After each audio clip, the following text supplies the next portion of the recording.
Hey everybody, welcome back to the 10th floor. It's me, Matt. Hi. Hi, Hey, everybody. It's hey, Mama Cat. hey, how's it Hello. going? Hey, hi, how's it going? Hey. Get on out of that waiting room. You don't have to wait anymore. It's time to be here on the 10th floor. Climb onto that elevator, and I see everybody was already talking about how dangerous it is to step into the right elevator. As the elevator on the right side. You want to get into the right elevator as in the correct one, Yes, which is on the you need left. to get on the left elevator, not the right elevator, because the right one is not the right one. Right, we want to get on the left one, right? Right. So, get on the left elevator, go all the way up to the 10th floor because there's a long list of things to talk about when it comes to General Hospital. Let me say that very There clearly for the is. algorithm. General Hospital Review, week of November 27th, 2023. There you go, algorithm. Oh gosh. Well, it's not us, just us, Ma. We got a full house. Chandra's here, Cheryl is here, Liz is here, Cindis has joined us, and anybody else that hasn't said hello, now is your chance. I'll say your name. It'll be fun. I promise. I promise. And if it's not fun, you don't have to do it again. But Cheryl, she got stuck on that right elevator, and Chandra had to save her. So we're very happy that Chandra was there. Chandra solves all of our problems. And if you have a problem that you want Chandra to solve, especially one related to, I don't know, getting the most out of employment or finding that job that is just for you, talk to Chandra. She'll help you out. I will. One of these days, we'll be able to do live ads for people who pay us. Can you The imagine? Chandras will be free. It's a Chandra's guarantee. always going to be free. I'm always going to shout out to Chandra, the job-seeking Jedi Master herself. Oh, goodness. But now that everybody has been roped in, all of these new listeners are definitely invested in the 10th floor. What we have to say about General Hospital and not just Chandra. Uh, Oh, oh, goodness gracious. I helped Reverend well, Uncle poor Charles is Ponytail. popping, isn't it? Poor Charles has been popping this week. Chandra claims that she helped Reverend Uncle Ponytail get the gig at the Port Charles Grill. So if Chandra can get Cyrus a job, then she Well, can get boy, then anybody. she's magic then. She's magical. There's just nothing that she can't do. It Right? doesn't matter how long your criminal record might be. Matt, Yeah. you know what I didn't like about the cyber scene this week? What did you not like about Cyrus's This scene is this what I week? did not like It about it. wasn't long His enough. There wasn't sister, enough of them. his sweet sister was in there with with Alexis, right? Right. Speaking with Alexis. This is what I didn't like because my Laura Collins um, is usually a little more intuitive than this, but I saw a soft spot for her brother. Yes. I saw it as she was watching him clean up and be berated, and watching him down there cleaning up broken glass and whatnot. I saw a flash of real sincere feeling sorry for him, Just what he like wanted. some real some compassion in her eyes, some empathy for what he's going through. Mm-hmm. Laura, please do not get sucked in He's by the roping her fearful in. fade. He has not changed a bit. Do not forget, Ma. Do not forget, she was the catalyst. All right, she remembers just as well as I do. Where I don't, I wish this is when I wish cell phones looked like these phones because then I would be able to drop it. Yeah. Remember the 50,000th Oh, episode or oh, whatever it oh, was. oh, man, wait. Oh! She's got something. Just wait a second. Oh my gosh! It Just might be a wait phone. just a It could be a stinking phone. second, okay, Matt? I You can wait know a I stinking got second. myself some junk around I here. know you do. I forgive you. Yes, exactly that. Exactly that. Cyrus, I forgive you. It's a Coca-Cola phone I'm going to try to sell. That's what it is. Well, hey, if you want Look, to, you guys, pick up the receiver and it lights up. Isn't it cool? hey, if you want that, first dibs here on the 10th floor. You could just Venmo Ma. We'll skip the listing on her store, a Poshmark store. That ain't even up there yet. Exactly. Except the listing. If you're a big Coke memorabilia fan, get it from my mama. Isn't that funny though? That is Isn't it super funny. that the receiver is actually red? That's Yeah, funny. that was really good. Chandra is celebrating over the fact that you have a phone, just cheering, yes, Mama Cat. Jeannie herself has a landline. I was looking through this house that I live in currently, which is a more modern, more recent build. Yeah. There ain't a jack. There ain't a jack. There's no jack for a Well, landline in this home. Full of jacks, but it was built. There's Ethernet cable hookups, like you can plug in for the internet, so that's built into the wall. And then there's the coax, so you can do like TV cable and satellite, that sort of stuff. That's in the walls, but no regular phone lines. No phone jacks. Well, what's so funny too is I don't have a landline.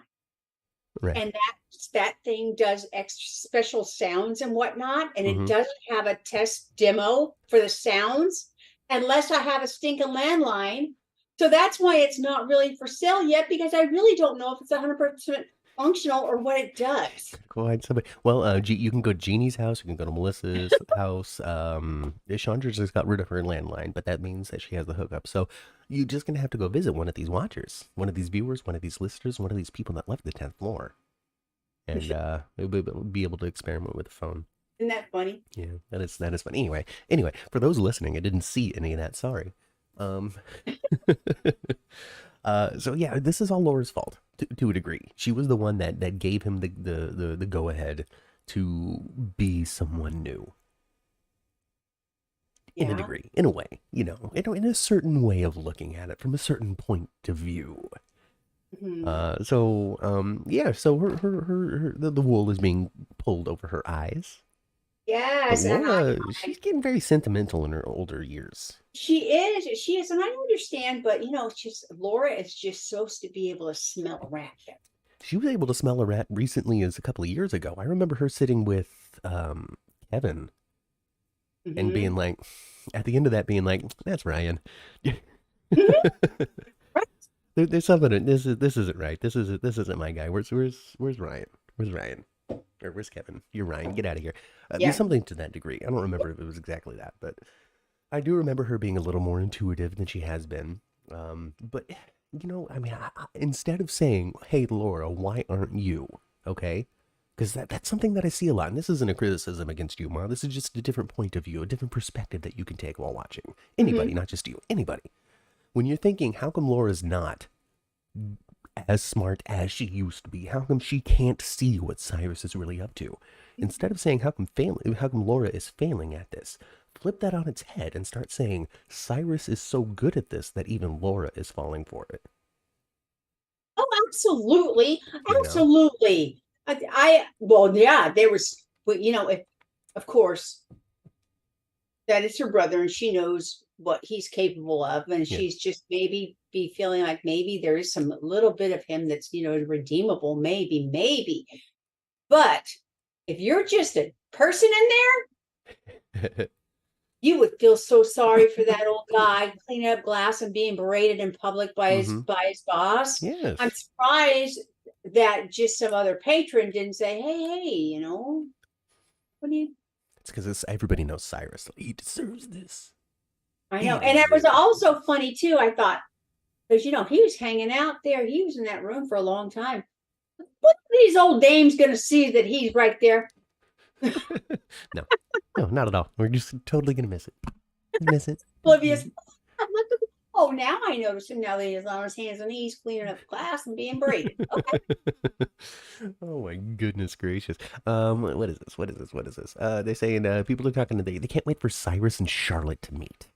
Apparently that's the dynamic duo that our chat is looking for. My gosh, you guys, do you think Cyrus is so slimy that he would dip into the depths of manipulating a child? But what the way you do and it, that's though. Really his great niece, right? Yeah. Because it's Lulu from the Lulu side of things. Yeah. So what you get from that, though, instead of being like, "Ooh, I'm manipulating this person to do my bidding," it's more like I'll relate it to Chucky, the TV show Chucky, and even the movies Chucky's to a degree, but more so the TV show. Chucky is constantly trying to recruit people under his wing. Yeah, he's manipulating them for his dirty work because he's Chucky. But if you eliminate that part and you're just taking somebody under your wing, I'm gonna raise you the way that I think you should be. I've never had my own direct child, Mm-hmm. you know? And it's not about I'm gonna convince you to do this and brainwash you, but just more like I'm gonna teach you my ways, little one. You're gonna be great. I'm with it. Yeah, I'm with well, it. it could be very interesting. It could. He could be the new um a great uncle father figure that Uncle Victor was, You know, my and dad really can't actually trust. and not actually be that, but maybe he would have some influence over Charlotte just because now I finally have a great uncle that's a good person. Maybe. Yeah. Yeah. Yeah. Maybe. Yeah. I'm just thinking, I don't know. I'm just thinking about Chucky again. Because there's this one character at this point now. They're 3 seasons in, and there's this one character that throughout the seasons has just been growing to appreciate Chucky more and more to a point now where they're just kind of partners. You Mm. know? You know? So I mean that we can just recreate something like that on General Hospital when it comes to Cyrus and Charlotte. Melissa says that Cyrus isn't that slimy to work with a child like Charlotte. But Charlotte is slimy enough to work with Cyrus. Yeah, because she was already working with her. Well, she was being manipulated She as wasn't well, but working with anybody. She had been manipulated and started making her own choices right. But really groomed by that Uncle Victor. to protect her papa. Now we have to also now groomed is a very triggered a very I don't want to say triggered, but it's a very inference heavy term.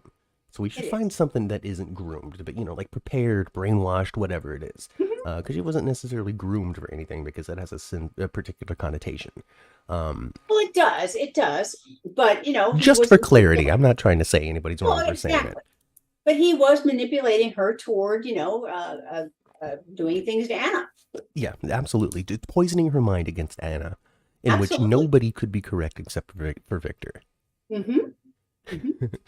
Chandra reminds us that Charlotte puts snakes in purses, so she's plenty slimy.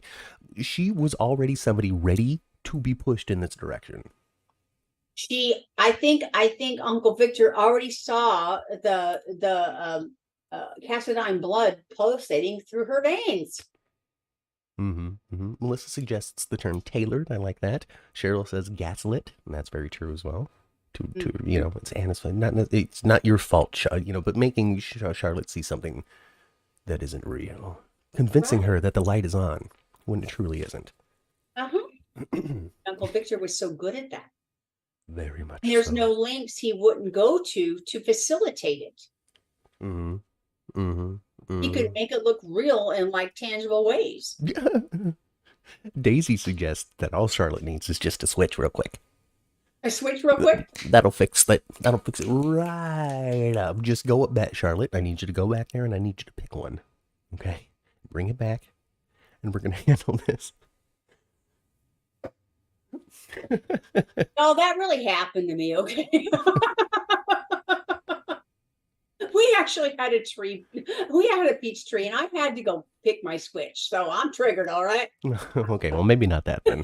I'm kidding. That's where I get that story from. I didn't realize that it was because it was biographical. I mean, you know so much about your parents' lives and you forget what was your parents' life and what you saw on TV. Can you say? Can you say? Oh, sometimes, Matt. Not everybody shares the same. No, no. Charlotte is Helena 2.0, it's suggested. To a degree, getting there. So I feel like Valentine's going to whisk With her a away. little age, see, with a little age with Charlotte, if she doesn't change her spots at all, Mm-hmm. with a little age, she will become the manipulator, Mm-hmm. not the Mm-hmm. you know what I mean. Manipulate. Yeah, exactly. See, I guess you got to find that balance too. Cause okay, so I think that Valentine's going to try to take Charlotte away. Like they're going to be gone for 6 months while he's filming Villains of Valley View, while he tries to fix her out of town, away from all At of least these 3 or 4, influences. huh? Hmm? At least 3 or 4 months. When it comes to Charlotte, I don't know how long she will. I don't know how long she will be gone, but it is expected for James Patrick Stewart to be missing up to 6 months of filming time. So Charlotte can come back at any point. And they did that. They did that with another story where two people ran off and then somebody came back early. I think it was Valentine. Valentine left with Laura and Kevin, and he came back early. Yep. So. Yeah. No. Do it again. It's a little different story. Yeah. Do it again. Yeah. So that's what I think's gonna happen. Now, when it comes to Charlotte being repaired, I think it's more interesting that she doesn't. I think it's more interesting that she keeps, you know, the mean streak.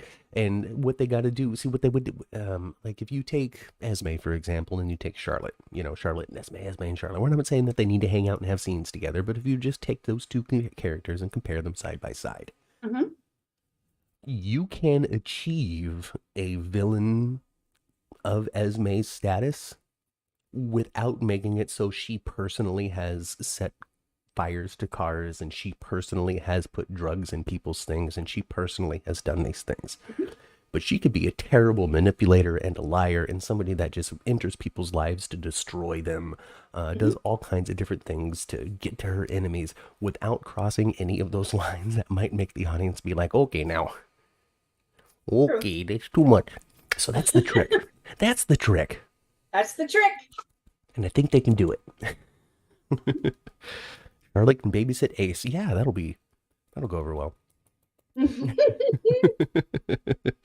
Because Esme, you know, Esme has done too much to earn the grace of the vocal audience of General Hospital, which is all we can comment on. If you're not talking about GH, we have no idea what you think, so we can't talk about it. So you've asked for this. Anyway, so what she's done to Trina, and she straight up killed that guy almost, or he died, right? Oh yeah, Haggerty. Yeah, Oz.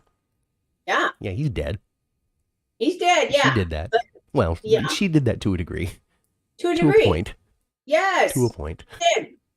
I forget who she actually. Didn't care if he died here. She didn't care if he died. No, I forget who actually killed him. He died, right? Where's seen Chat? Well, Chat, help us out. It's been too long. Because I remember, and then there was and then they needed to wake him up, and then Portia pulled the thing on the elevator, so it gave Jordan pulled the thing on the elevator, so it gave Portia the time to wake up Oz to give the information that was going to exonerate Trina at the 11th hour at the trial. But I don't remember what happened to Oz after that. He did die after that. Did he? I don't remember. I do not recall. I don't recall. My goodness. But that's all right. The chat is going to hear what we have said here in mere moments and tell us what happened. So, oh gosh. Oh goodness. Melissa thinks that Esme's a sweet angel and she will hear nothing else. You are crazy. He got hooked. There we go. That's right. Oh my gosh. He did get hooked, didn't he? And he died from the poison, didn't he? He died from getting hooked. I don't know about the poison, but he did that from the hook. I remember now, the hook was not particularly dangerous. The hook killed 3 people, and that's it. And all 3 people was because they're like, you're done with the show now. You know, like Diane didn't die. Ava didn't die. No. Joss was okay. She didn't actually ever get hooked. Because people kept on, 4 people died. Austin didn't die either. 4 people died. Yeah. Brando died as well. Yeah. So Oz, Brando, Bori is what they called him, Rory, and maybe it was just 3. Oh, Britt died. 4. Britt died from just a little prick. From the little, and then she died in minutes. Diane was full on like hooked with that thing with poison coursing through her veins for an hour and a half, and it took Finn with his antidote to save her. Britt, she got a little scratchy. She was dead. Dead as a doornail. Dead. And you know what? It's really unfortunate, and it sucks because it's just how it is. It's nobody's fault. But as soon as Britt left, that was it for Liesel and Brad. I know. Like Liesel was here for a minute to be like, "Hey guys, I'm still around. Look at me. I'm refreshed and happy," and we haven't seen her since. Nope, we haven't. It just is what it is. She was the anchor character for those other side characters and stuff. Unless they go out of their way to find a way to put them onto canvas and create new relationships or lean onto relationships that are old and haven't been touched on in a little while, then there's no need No, to there isn't. necessarily Don't have those resurrect characters back. somebody from her past. You know, I know that Liesel Obrecht has been plugged into plenty of things in the past, but when it comes down to it, there's not really anybody active on the show right now that she has a bunch of history with. There isn't really. You know, she'd have to come Because in and be the both chief of of her staff. babies are gone. Right. That damn Faison is dead. She broke up with Scotty. She broke up with Scotty. Yeah, you know, she get James and Maxie, but then they have already And she's established not GH working at the family. hospital either. You know, yeah, like really the only connection is James and Maxie, but James and Maxie also have established Scorpio and Jones family history as well, which is a little more entrenched with General Hospital lore. And it's a bummer. It's a bummer, It is. you know? I enjoy her so much. You know, but maybe if we trimmed the cast in other places, there'd be room for them there, but then that's trimming somebody else to make room for somebody, which would make me happy, but then the person who likes the person who's not on there anymore is not going to be pleased, and then you have the same even number of like and dislike Yeah. depending on what you're doing and when you're elevating, because somebody's going to feel like they're not getting what they want when something that they want is taken away. Mm-hmm. Oh, what a tough life. It's just so hard to watch TV. It really is. It's emotionally exhausting. Yes, it can be, huh? For a lot of people, it really Can is. be. It really is a lot of, there's a heavy level of investment in things, and that's great. That's great. I love, it's great to love things. It is. It is. It is. I'm happy that people are passionate about it. Mm-hmm. Like Maxie's passionate about spending money. I mean, I guess they're laying some groundwork for some kind of storyline with broke ass Maxie with her terrible credit score, but I don't see what it is yet. Cody moves in because I see people. I saw, there's been talk based on scenes that we had this week of, well, are we getting a Cody Maxie Sasha triangle? No, no, no, no. I do not want it. I want to see Cody with Sasha. I like it. I like it. I like the pairing. I'm way more excited about Cody and Sasha opposed to I was with Cody and Britt by far. Yeah, well, Cody and Britt was awkward. It was. It was meant to be a little awkward. It was supposed to be like, look at these people bumbling their way through actually liking each other, No, and what I want to see. it I it don't. didn't work. And Britt was just coming off of what I thought was a great little romance with Jason, Mhm, and so we still had the good aftertaste of that nice wine. You know how you start the day with the good wine, and you mhm. get worse wine as it goes because you get more drunk and you care less. You know, so it's Yeah, like it's like it's I like having the guess. fine wine, right? And then Uh-huh. you make the transition into the crappy bottle, and then you take and Mhm, you're like, it tastes even worse because of what I just had. mhm. So Well, I'm not interested in really seeing Cody with Maxie. I am very interested in seeing Cody and Maxie be brother and sister. I right, want to see that. I want to but see. not like Marsha and Greg from the No. Brady Bunch 2. Remember the sequel where they move up into the attic together and they're just feeling it for each other because they realize we're not blood related. That was funky. Well, I know It what was it. super fun. Well, I mean, so Greg, not Greg, but the dad, Mr. Brady, his Uh-huh. wife, or no, Mrs. Brady's husband, old husband came back or whatever, was the whole plot of the movie. Her Uh-huh. ex-husband showed up. And because he wasn't dead, that means that they are still married, which makes Greg and Marcia never have even had been step siblings. Hey, Marcia. Yes, Brad. Yes, Greg. Anyway, we don't want that from Cody and Maxie, is what you're saying. No, we don't. No, God, we those don't. movies are good, though, Ma. I want for Christmas, I want to see Cody and Maxie with Felicia and Uncle Mac being brother and sister with mom and dad. And that very cool friend he is to little James right now. I want him to be the coolest uncle he's ever had, could have. And we really did see that this week too. Mm-hmm. We saw a lot of cutesy with little James. I don't know what that little actor's name is, but man, you just knocked it out the park. You did pretty good, kiddo. I was proud of you. Good job, children. Yeah. just being adorable. I remember him and Wiley. Him and Wiley actually I really enjoyed from Halloween. Yep. You know, so Yep. yeah, they were working. When You James know, was a little cowboy. yeah, yeah, yeah. And James in with his magic trick. Yeah, they picked a good little boy for James. Hmm. So good job for that. Great convincing kid. Good job, Mark Teschner. Shake a hand. Great. So that's what I want to see. I don't want to see a romance between the two of them. No way. I don't even want to see them get close to a romance and find out they're brother and sister. I don't want to. I don't even want to get close. No, but No. you want that. You want the holiday. You want it snowy. You want Cody hanging out outside of the Scorpio house where he's looking through the window, going, "Should I do it? Should I do it?" And then Father Gabriel shows up behind him. He's like, "You should go in there, boy. Just go in there, lad. Go and embrace your family." And Felicia's little ears perked up this week too. Yeah. What do you mean you never showed him the results? What do you mean?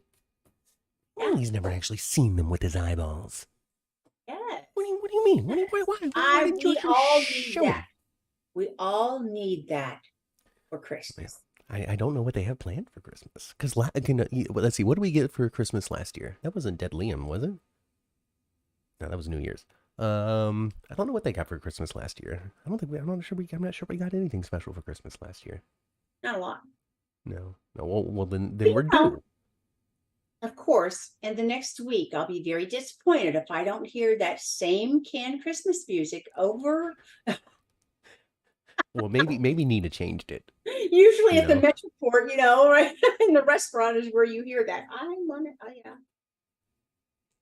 Well, Melissa wants to see the drama between Cody and Maxie beginning to fall for one another and then finding out that they're related because they're not really related. No, they're not just really in spirit. Absolutely, they're not related. She's a Jones, not a Scorpio. Mac ain't her daddy. He just raised her. And Cody didn't know them at the time, so he doesn't have a relationship with her from when they were kids as any sort of established brother-sister thing. So it's not it's less weird than Sam and Dante. Maxie will be the George to Cody, and Cody will be the Maxie in this relationship. I'm not sure what that means, Melissa, but okay. I'm not sure what that means. Oh, goodness. Maxie should be getting child support for Georgie, says Cheryl. And the other two should be getting survivor's benefits. Well, maybe they are, and she just has this wildly luxurious lifestyle that she needs to pull back on. I don't think Maxie's real good with money. That's what she said. She said she's never particularly been frugal. She's just been lucky, right? Enough to have enough money to afford it. And then during this thing, she didn't have access to her cash. She said she had to put everything on the credit card. The big thing for me is that 25% APR. Mm-hmm. Which means that her credit score is garbage. Yes. Garbage. Yes. And even then, when you're a multi-million, now I'm talking about the real world here, not soap world. But if you're a multi-millionaire, like she supposedly should be because of going public with deception, even if the stock took a tank, she's still a big partner shareholder. She's fine. She should have plenty to sell off if she needs the money. And anyway, she's worth enough. And if you're worth so much, do the credit card companies still put you at 25%? Yes. That's not just to take advantage of poor people, huh? Oh, well, no. And we'll bump your credit. We'll bump your interest rate faster than anything else. Make a late payment. Well, there you go. I mean, she was making the minimum payments, but she's going to be in debt for so long. And apparently Felicia just is like, okay, how much? Yeah, I thought, whatever, girl. I'm good for you. I'm glad you got that. But, you just have tens of thousands of dollars. Where? Impossible. How? Like, I understand that they're soap characters and all soap characters are wealthy, but Felicia specifically, did she sell the Aztec necklace? Because Mac has been a cop. She's been an adventurer. Where would the millions come from? Yeah. Yeah. And my guess in my mind is, that Maxie's got herself in about, maybe somewhere between $50,000 and $80,000 debt on various credit cards. I really have no idea. I have no idea what her limits are. Which could bury you in minimum payments if you don't have the same kind of income coming in. And it was funny too. I thought for sure that because of money issues, that perhaps she would tell Cody they couldn't continue the writing lesson. And then Cody's gonna be like, "Oh, well, then, hey, you're having problems with money. You know what I'm really good at? Having problems with money. Like, it's my favorite thing is to have issues with money. It's the thing that I focus on my entire life is the fact that I have none. Did you know that when I came to town, I tried to swindle Brit out of her necklace so I could have a bunch of money? Did you know that? You didn't. Okay, good. All right, so now we need to come up with a plan. Let's sell Comet. I don't know. Uh, but maybe instead of the romance angle, though, he does move in. They find out that they have a father figure in common, and it's just comedy. Okay. Just the odd couple. Because he's very down to earth, and she's the Maxinista. Where's Spinelli? Is what I want to know. It's not like there's no room for Spinelli. I know. I enjoy Spinelli. I always have. Right, he's the whole father of one of them babies. They split him up with Ellie so he could be available to sit in the actual server closet at Prospect Studios and wait for people to show up to film a scene with him. That's where Bradford Anderson lives now, is in that closet. Give him scenes. I've always enjoyed Spinelli. I always have. Let's see. Melissa says that Maxie is getting a roommate, and she says maybe it'll be Sasha since Sasha wants to move. That makes sense, actually. Or wake that damn Lulu up. She can come be a roommate in her own house. Gracious. Maxie's living in Lulu's house. Why not? Lulu's got to be somewhere. And there's no room at Laura's house because it's filled with Ace and Esme and Spencer for now. Well, Ace and Esme is supposed to be moving upstairs to Kelly's, really. Supposed to be. Are they really? Is it Kelly's? I thought they got a first floor apartment. Oh, no. That's right. She talked about Kelly's, but then she found this beautiful 1-story on the bottom floor condo that Grandma Laura is going to. It's outside my price range, but you're going to co-sign for it. Co-sign for her and then pay a portion of the rent too. Exactly. And that's why Spencer didn't like it so much. Well, Spencer's a little jerk, so. Spencer can what does she say? What does she say, Ma, about stuff? Spencer can what in one hand and what in the other and see which one fills out faster? That's right. Oh goodness. Not much. I don't remember much from Spencer this week. Well, he wasn't really on. Yeah, I don't remember much. I don't know. Really what did he do? Is there anything worth talking about, guys? He was on the previous week when he went to Thanksgiving over at the Ashfords, right? Yeah. He had Thanksgiving with the Ashfords and repaired that. He boned Trina, and spent the entire scene just with his armpit out, just the whole time. It was very distracting, wasn't it? Just the entire between his nipple and his armpit, it was bothering me. Like at a certain, I get it, and this is just criticism for the sake of criticizing it. This means nothing. This isn't we hate them. This isn't meant to be translated in anything harsh. It's simple. Move it around a little. Stop doing this. Put your other arm around her. Just give us a little bit of diversity when it comes to the angles and shapes that we have presented to us visually. On top of that as well, I understand that the youngins. And maybe this is why the choice was made, but there are far more young people that would be interested in staring at that shot for an extended period of time of the pec and the arm and all that kind of stuff than I think the older viewers are in. It's just different tastes as time evolves when it comes to what people are interested in. I suppose so. When it comes to, just take a look around the world, you see somebody's eyes only and you're like, holy smokes. Think back to the 1800s where you lift it up, you see somebody's ankle and you're like, oh yeah, that's the ankle for me. And so, nowadays people are just interested in that little section of a body. I mean, there's enough people, I guess, for that persistent shot. Melissa was fine with it. She says she was fine with it. Basilini says it was distracting though. So there you go. One hand, the other. For me. Yeah. It was noticeable though. Definitely noticeable.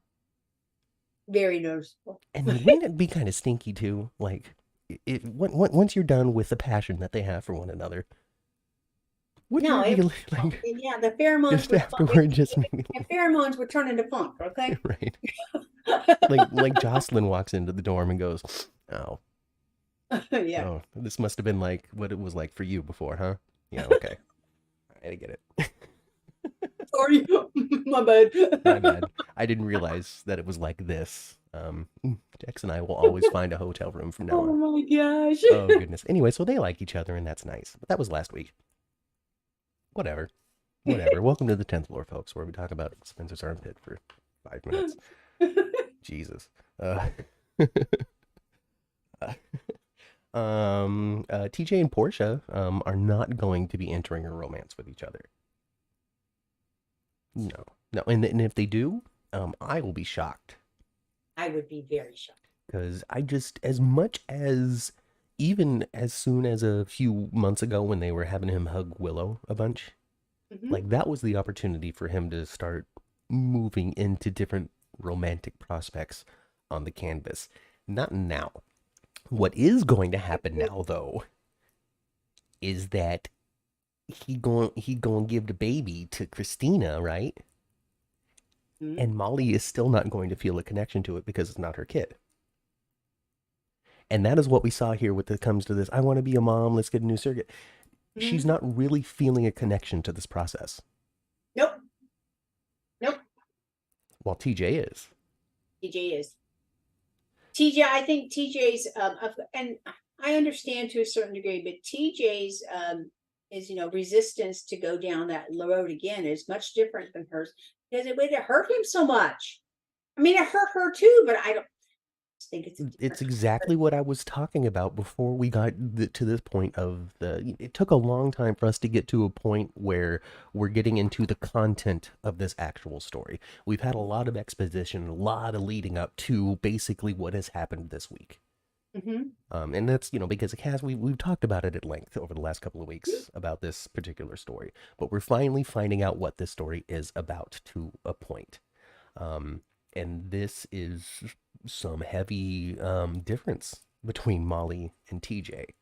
Heavy difference.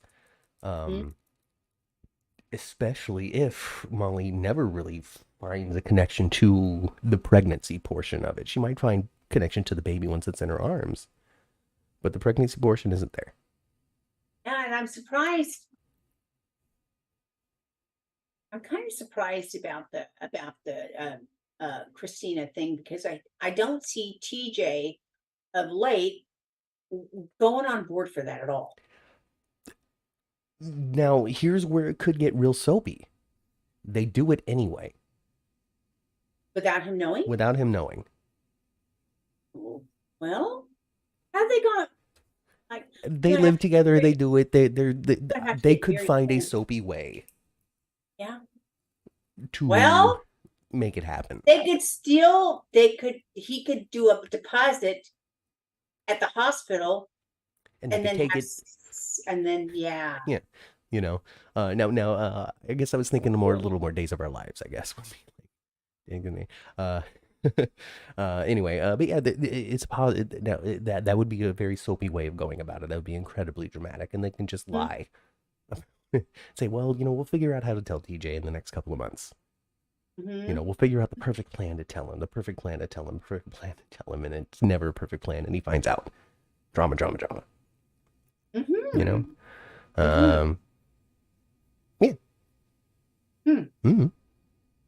Yeah. We're gonna find out together. I'm with that idea. I'm with it. I'm with them doing it anyway. Otherwise, it's just going to be heartfelt conversations where they convince TJ that it's a good idea, and even if he doesn't agree, he'll do it. Well, if they don't put some kind of deception in there, the whole thing is going to be boring as it has been. I think that yes, I think there some bit of deception is very important to add an extra layer to this story, because otherwise, it's just them going through this, like there's nothing there other than them just doing it. Oh goodness. They're saying that the surrogate is too pretty of an actor to not have been purposefully cast to come back at some point.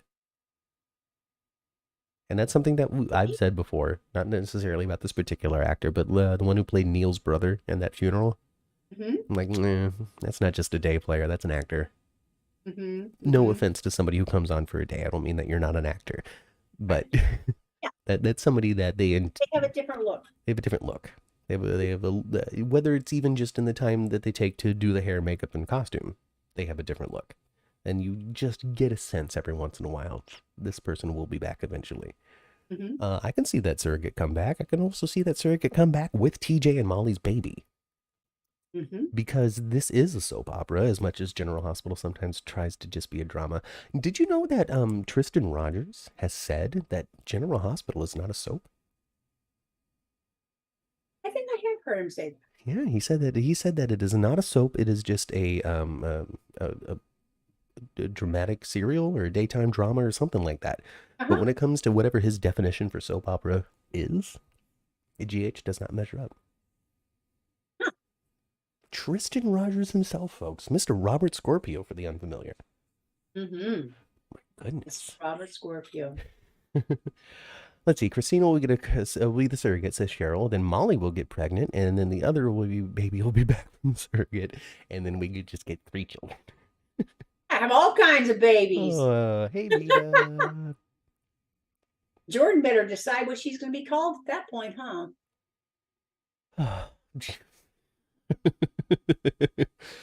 Oh goodness. Jordan just goes, so I went from not having any grandchildren to having 3. Hmm. You just call me Grams, I guess. Grams I Jordan. guess. I'm gonna let my hair go gray. I'm all of 32 years old. I'm really too young for this, but it's all right. I'm gonna do it. How old are you, TJ? You're 27. Oh my God. I don't quite know how this is physically possible, but I am your mother. Uh, Yep. that would be epic, says Cheryl. You know what? I think you were right. I think that would be epic, and that would be an unexpected move that we didn't see coming. And I am all for unexpected moves that we don't see coming. Yep. Melissa says that Jordan will be called Grammy JoJo. Well, there you go. Grammy JoJo and Grandpa Zeke. Chandra says that they stole somebody's paternity. We'll say stole somebody's paternity with a turkey baster. So, Oh gosh. Irish triplets born in the same year to 3 different women too, Chandra. So that's fun. Yep. Isn't that fun?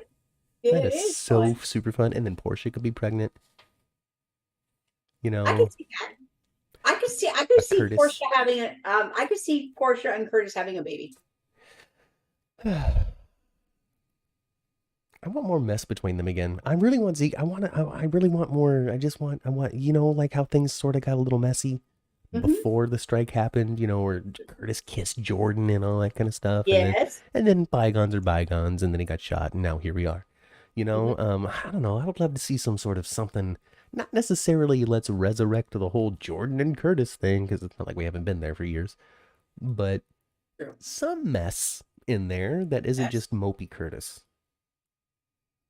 I don't know what it is, though. I don't know what the right answer is. That's why we have writing teams on the show. It's because if one person was just trying to think of it all, it's not all going to be great. Oh, TJ's the last to know about everything, says Melissa. TJ was the last to know his mom was an undercover cop. He was the last to know about Molly and Brando. He's the last to know about all this baby stuff. He is always the last person to know. Yes, he is. Poor old. That's because he's so good that nobody wants to hurt him, is what it Yep. is. They're like, That's what we I'm doing, can't hurt. actually. TJ's too good. We They don't. can't hurt TJ's feelings. TJ is such a good person, such a good soul that no one wants to disappoint him to a Yeah, certain yeah. So we're just gonna keep it from TJ. When TJ finds out that he's having 3 kids, Jordan will get pregnant by Curtis. Well, there you go. Curtis can get Portia and Jordan pregnant at the same time. 5 new babies on the canvas. Oh my goodness. 2 new daddies. Oh my goodness grief. Well, Matt, what do you think of all this Pikeman nonsense? What do I think Pikeman about all is this like, Pikeman nonsense? yes, Pikeman has been spoken about again. Pikeman has been spoken about. Now we've actually seen a couple of representatives, and one of these Pikeman representatives, I forget his name, Brennan or something. Mm-hmm.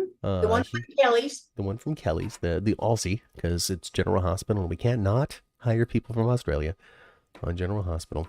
Went in there for a burger, best burger in town. Right.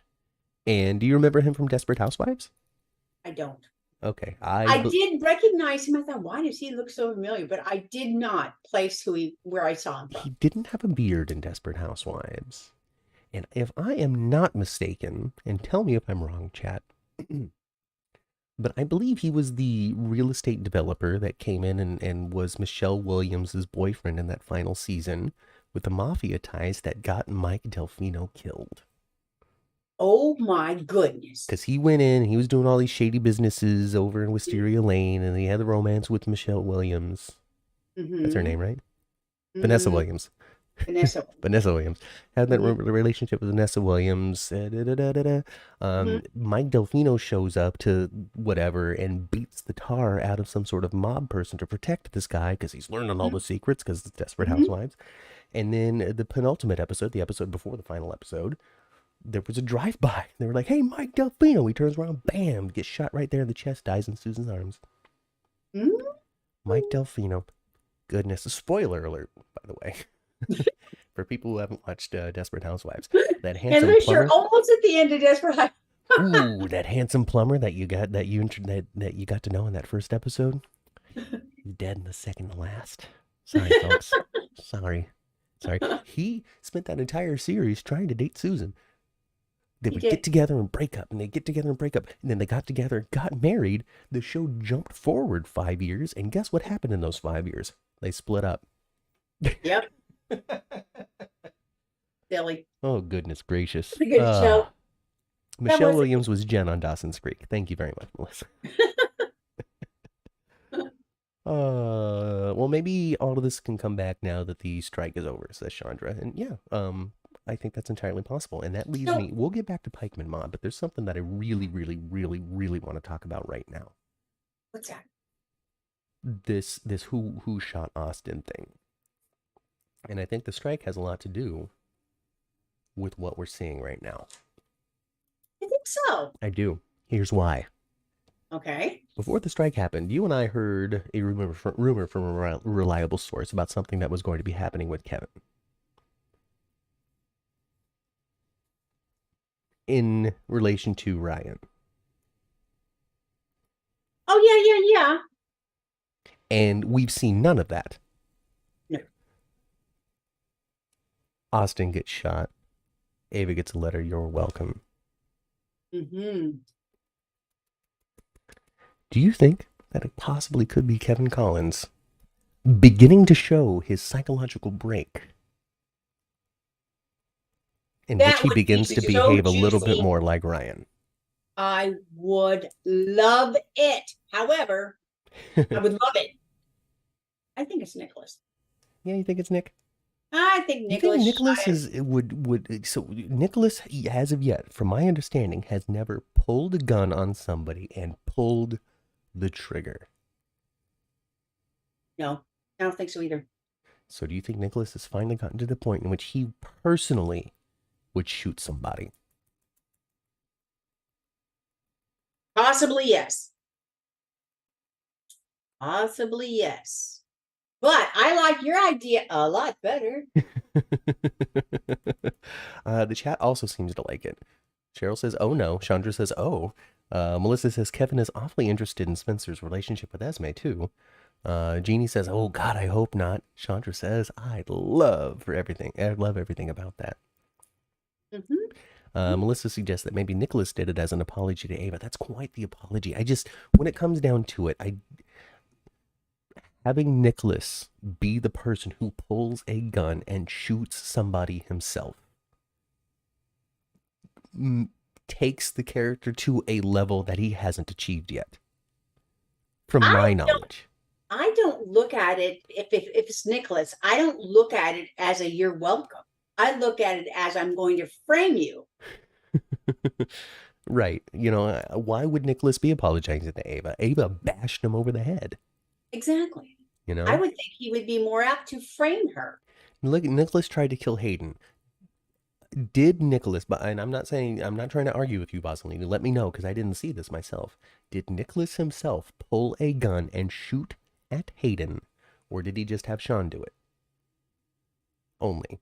Because if only Sean did it, that's different. Hiring somebody for a hit is different than doing it yourself.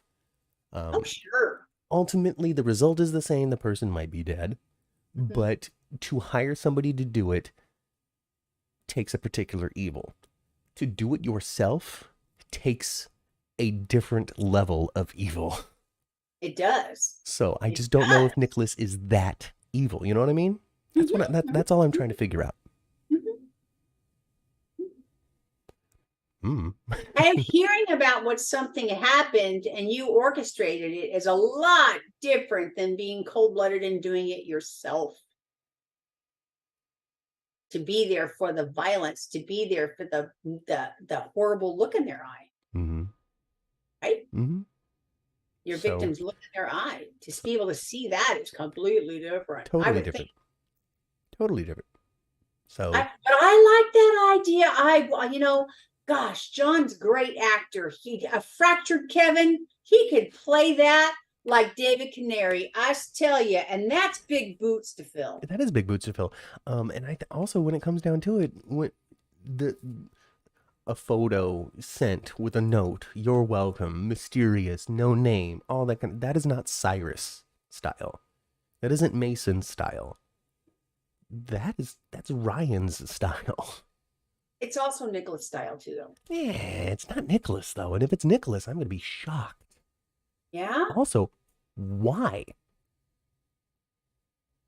Why? Why would he? Right. Nicholas majorly benefited from Austin lying to Ava. He majorly benefited from Mason taking his body there, Austin nursing him to health, not stopping him from leaving so he can go to Europe to prove that he's still alive. Other than you hurt Ava, there's no reason that I can think of for Nicholas to have done it.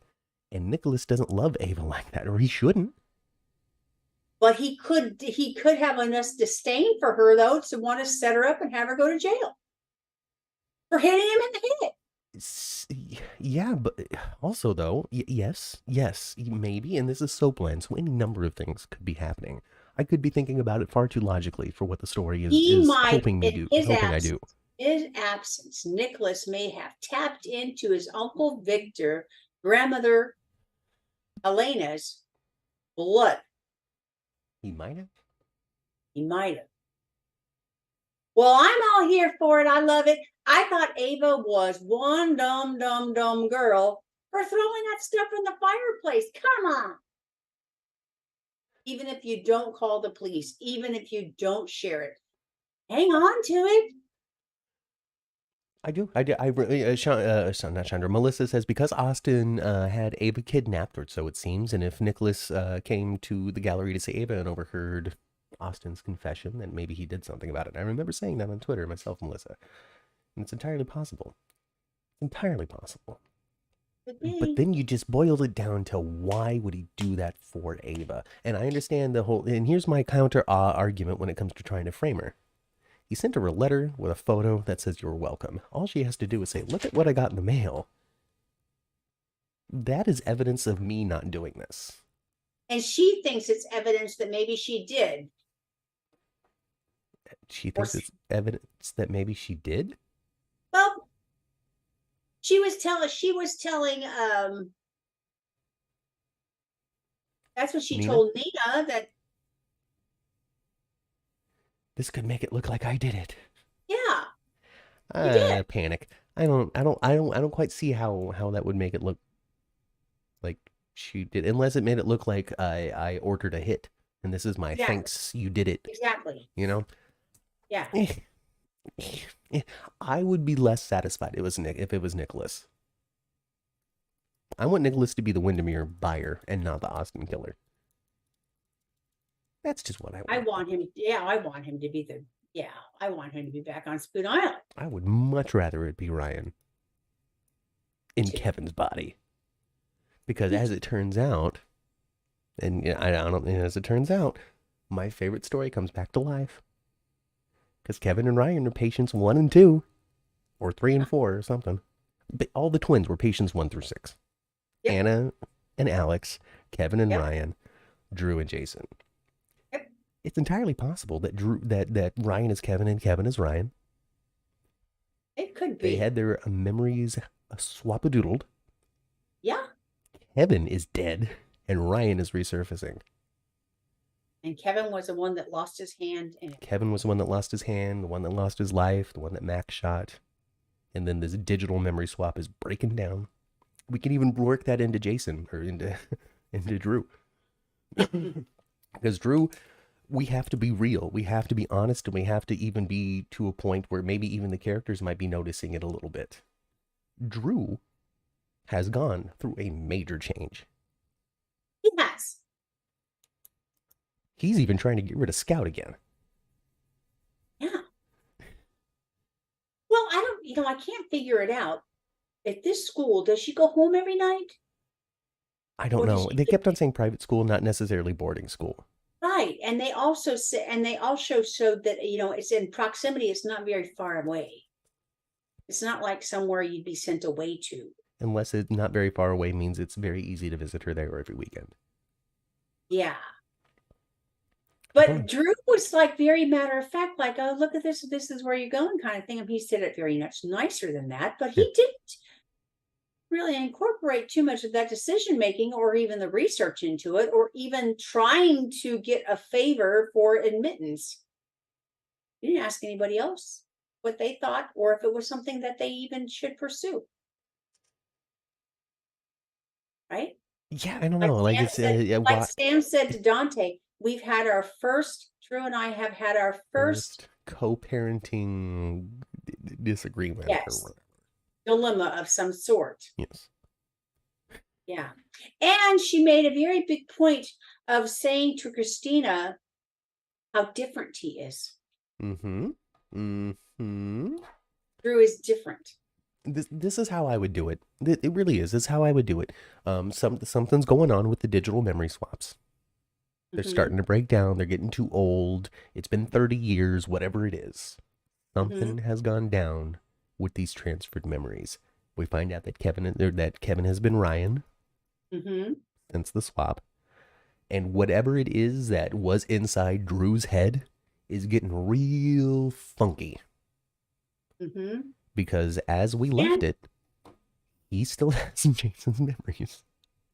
Yes. And they also are so also indicating that he has this physical pain. Who does? Drew has a physical pain. Oh. He's in pain a lot. I must have missed that. What did he say? Where? That's what Sam said. That she's, talking to Christina about how different he is. That he's covering up his pain, like physical pain, not an emotional pain, but a physical pain he's under. Right, Chat? Didn't he say that? I must have missed that conversation entirely. It doesn't remind me of anything. I'm not saying you're wrong. I don't always watch with full attention. Daisy says it is private school, so Scout would come back every day. Chandra suggests that Drew saw a tarot card or heard somebody click him in. Could happen. Could be. Clickety clack clack. Christina and Michael went to the same school that Scout apparently is being pitched about. So there we go. There we go. Do you remember Michael in his little school jacket? Yeah, but I thought the Westwood was all girls school. I don't know. This is just what Daisy says. I don't know. But there could be an all girls Westwood. There could be an all boys, and that does happen. The girls have, the boys have. Yeah, I really don't know. I don't know, Mother. Don't ask me. So yeah, I don't know. I want these memory swaps to be breaking down. Something's going on in Drew's head. He's got to figure it out. He's got to have some sort of dramatic scenes where he comes to terms with who he really is or something, because he doesn't know. He's just been trying his best with his circumstances in life and this, that, or the other stuff. I don't know. It's weird, right? And of course, I could be very wrong, but I heard that perhaps Drew's going to have some kind of inkling that his brother's alive. He's going to go look for him. Jason's alive. He's going to go look for him. Now, you guys, with all that, they mention him way too much now. That Jason is on his way back home. Yeah, they're talking about him every week now, aren't they? Steve Burton has got to be coming back to There's GH. They mention his old butt just way too just much. constantly dropping the J name nowadays. Yes, Just constantly doing it. constantly. Yeah. I agree. I think that what we have been saying this whole time is absolutely turning out to be the truth, and all we had to do was just wait for pandemic stuff to end. We just had to do is The wait. pandemic isn't over, by the way. This virus is still across the entire globe. I went and got myself a booster last week. Stay on I it, did. folks. Well, it's Stay not a on it. booster anymore. They corrected me when I mentioned booster. They said there's no such thing as a booster anymore. This is just now It's a the COVID. yearly Yeah. COVID shot. It's a COVID shot, just like a flu shot. Yeah, and then I asked him about my little card. You want my little card? No. Throw that away or keep it, whatever you want to do. Mm-hmm. It's no, yeah, that it's not updated anymore. It's not updated because there's no laws mandating it or anything like that. Now it's just a personal choice, all that kind of stuff. Stay smart, stay healthy, avoid it like the flu. Yep. You know? But just remember, folks, that this is just a sign. This is just not a sign. I don't want to say a sign, but this is evidence that not everything always stays the same. Life is very real, and life wants to survive. And this is a virus. This virus is as close to life as we can get without actually being alive, which means that it's always going to grow, get stronger, and be more challenging to beat as we grow and get smarter and make stronger medicines. So stay safe, stay smart, stay masked up, wash your hands, avoid groups if you can. I'm not saying that be a hermit and never do anything, but just be cognizant of your surroundings and how people might feel, and be aware of how you feel as well, to not share with other people. Mm-hmm. Well, if Steve Burton left to Prospect Park, with, they weren't happy about him leaving, but he didn't leave with an attitude or a chip on his shoulder. Nope, he sure didn't. And was able to find himself another job, keep himself together, hold it together in the meantime. And it really does seem like he's back. Steve Burton has also been talking about GH on his podcast a lot more recently too. From my very far away view, from my 75,000 feet view away from the Daily Drama podcast, which I haven't seen an episode of yet, it really seems like the guests that they have only been GH guests. Yes. So I watched them. So yeah, I mean, I think it's pretty clear. We can say without knowing for sure. I would be shocked, absolutely shocked, if Steve Burton's not, well, even to me, I don't see Steve Burton back at Prospect. I don't see how they can keep that under wraps and not have it leak out in today's world that he's back on the property. I don't know, because they were And I haven't heard anything about that. They kept Austin's death a secret. They sure did. And he had been off the property for at least 5 weeks. That's true. That's true. Nathaniel Gray knew. I wonder if they're going to do the same thing they did last time. I kind of hope not. Remember they had all those commercials where they had him on the motorcycle coming through the fog? Yeah. For days? Yeah, I do. I remember. Yes. I don't think they're going to do it this time. I think he's just going to be back. I hope so. Because that was the big 5-year absence. This was the I was away until the rules changed. This is only 2 years. Yeah. So almost 2 years to the day, actually, right now. Oh, well, how interesting. Oh, that's what we got for Christmas 2 years ago. Was a dead Jason. Well, 2 years ago, when I went to go see the two of them in Sacramento, it happened to be the same week that he got crushed in the rubble. He got crushed in the rubble. And it was real disappointing for everybody, because the first thing that they said was, we're not going to talk about anything. Exactly. Don't waste your question on that. Don't waste your question on that. We can't talk. We're not going to do it. We're not going to do it. Yes, Jax would totally be a recast, and it is not Bennett or Brennan, because people would know already that he's Jax. He could be Jerry Jax with yet another face. Because that man changes faces like it's, wardrobe. Boy, I would be all for Jerry Jax to come back and have some shenanigans. I would be all for Rick Lansing coming back too. I like Sonny's brother. I do. He was always up to something. I saw Oh, and you know people. who I was impressed Oh, with, Matt, who was that? this week? Who I was impressed with? I was impressed with our Michael Knight, and he was like he was like he was like Killer Miller, but in a you know but in a Martin Gray suit. That Kentucky Fried Lawyer was extra crispy. Wasn't he good though? He's always good. When is he not? But yeah, no, absolutely. I think also that it's great that they've kind of worked into this unlikable factor into the Finn's defense, because Hmm. there's an element of truth to that. There is a little bit of unlikability to the character of Finn, and that's good because flaws are important. Flaws make characters interesting, and that would be one of his. And I think that that's very interesting that they kind of put it into it where we got to convince the jury that you're worth not going to jail. Not that you were right, but that you're worth not going to jail for this. You are not worth going to jail for this. Yeah, they're very much indicating that his bedside manner is lacking, Yeah. Yeah.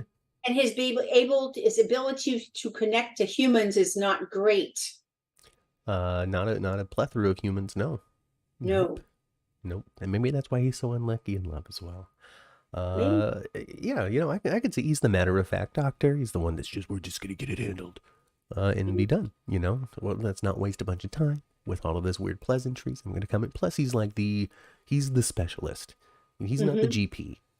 Right. I have heard conversations with general practitioners and the people who see the patient every day when they're in the hospital and checking on you and your vitals and and then the specialist. It is way different. Absolutely. Way different. Yeah. The one Because that comes in they to tell don't. you about your surgery is like, okay, so we're gonna put you down. You're gonna be knocked out. We're gonna cut open your abdomen with a 6-inch incision. We're gonna reach in with some forceps, pull out your gallbladder, snip that off, seal everything up. Questions, no, and then they're gone. Uh, so Yeah, I agree with you. There's not the same. I think often there's not the same level of um just being bedside manner, or just being pleasant, yeah, less matter of fact. Elizabeth has it in spades. Finn does Hmm. not. But it's not. But it's also not that he's terrible. It's not like he's like, you're gonna die and then leaves. You know, No, it's just no, not. He's just not the best at it.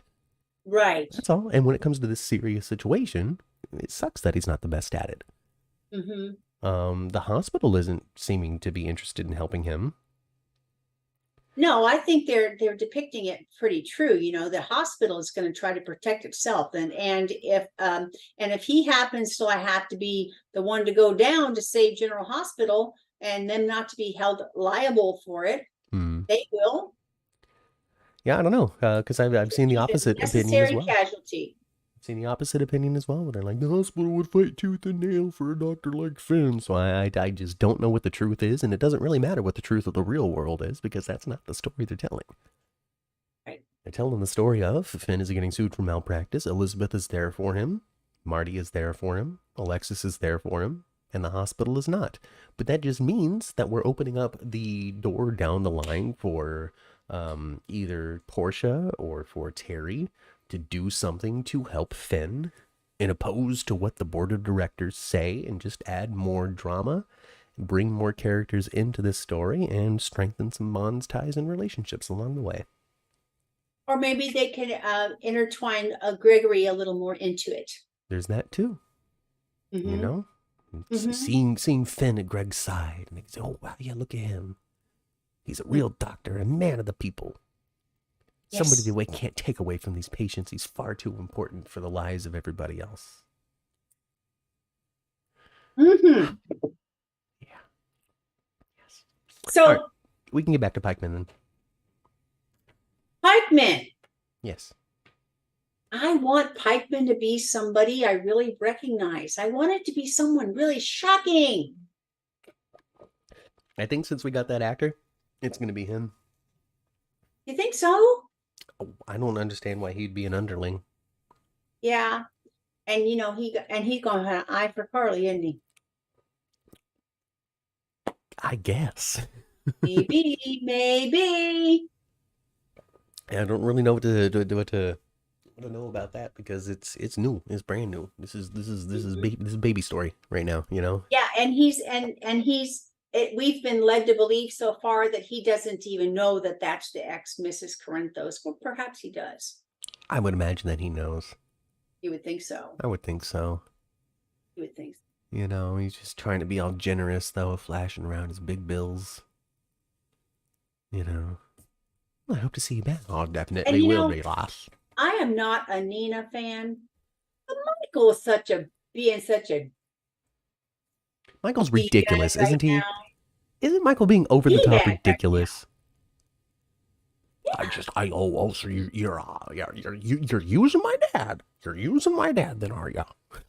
Yes, Michael. Have a conversation with somebody, please. Well, I don't see how he expects Nina to follow his directions and not have everyone notice that it's not happening.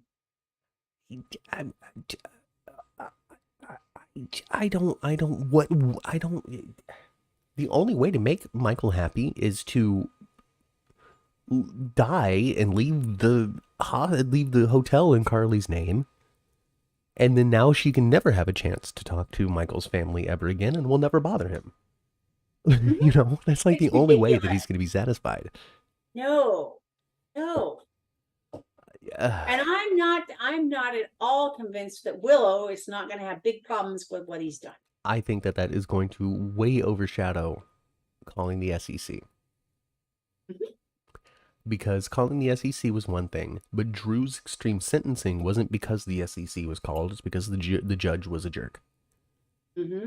Drew ultimately spent probably the amount of time he meant to with the guilty plea in prison. The wrong one. Got beat up a little bit. Wasn't the best stay. But for all intents and purposes, there really hasn't been a huge fallout over the SEC call. Really? But Michael is definitely taking things to a level that Nina didn't. I can't recall Nina ever doing anything at the level Michael is. He's going overboard. It's going to backfire on him. He's not going to wind up looking like the good guy. He's not going to look like the protector. What's Melissa got to say now? Chandra says Michael needs to go to Oscar's Meadow and pick his own switch. Oh, Chandra, that was good. I love it. Oh, that was good. And if you don't pick a good switch, I send you back out there until you pick one that's right. Just Michael. I don't. This is tough. Because this is all we're getting from Michael now. This is the only thing that is written on the page for Chad Duell to do is give Nina dirty looks and say things to her. Say schnitty things to her. Yeah. What I did notice about Chad Duell was how naturally he handled that baby.